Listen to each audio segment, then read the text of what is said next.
આજે ધ્રોળ ખાતે ST depot અને એસટીના વર્કશોપનું જે ₹6,63,00,000 ખર્ચે નિર્માણ થવાનું છે એનું ખાતમુહૂર્ત કર્યું તથા જોડિયા ખાતે ₹5,35,00,000 ખર્ચે નિર્માણ પામનારી બસ સ્ટેશનનું એનું પણ ખાતમુહૂર્ત કરવામાં આવ્યું। અહીંયા આ રીતે આ બંને તાલુકા મથકો ઉપર એસટી દ્વારા માતબર સુવિધાઓનું જે નિર્માણ થવાનું છે એના માટે રાજ્યના નાયબ મુખ્યમંત્રી અને આ વિભાગના મંત્રી હર્ષભાઈ સંઘવી અભિનંદનને પાત્ર છે અને મુખ્યમંત્રી શ્રી ભૂપેન્દ્રભાઈ પટેલની આગેવાનીમાં જે સરકાર મધ્યમ વર્ગ અને ગરીબ વર્ગ માટેની જે સુવિધાઓ છે એના માટે અનેક પ્રયાસો કરી રહી છે।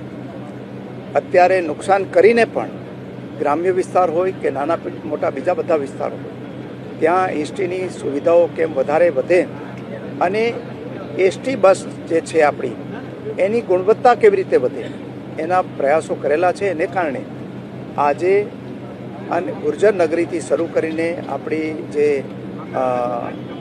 સ્લીપિંગ કોચ સુધીની સુવિધાઓ આ એસટી વિભાગમાં આપેલી છે।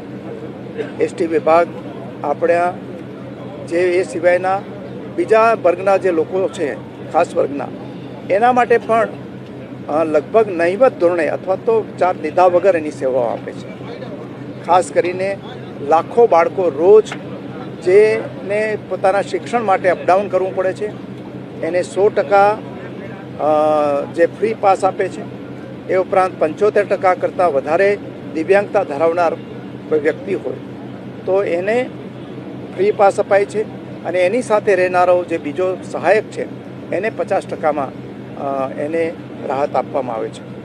એ ઉપરાંત 40% કરતાં વધારે દિવ્યાંગતા ધરાવતા વ્યક્તિને પણ 100% ફ્રી પાસ અપાય છે। જે કેન્સરના દર્દીઓ હોય કે બીજા દર્દીઓ હોય, સ્વાતંત્ર્ય સેનાનીઓ હોય, શ્રેષ્ઠ શિક્ષકો હોય, આ બધા જ વર્ગના લોકોને બસમાં મુસાફરી કરવી સરકાર ફ્રી આપે છે અને એના દ્વારા એક આગવો જે સમાજ સેવાનો અભિગમ અમારી સરકારે રાખેલો છે એ અભિગમને સાકાર કરવામાં આ યોજનાઓ મદદરૂપ થાય છે।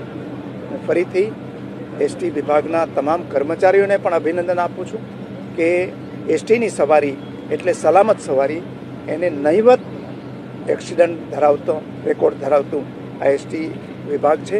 એના કર્મચારીઓ પણ અભિનંદનને પાત્ર છે।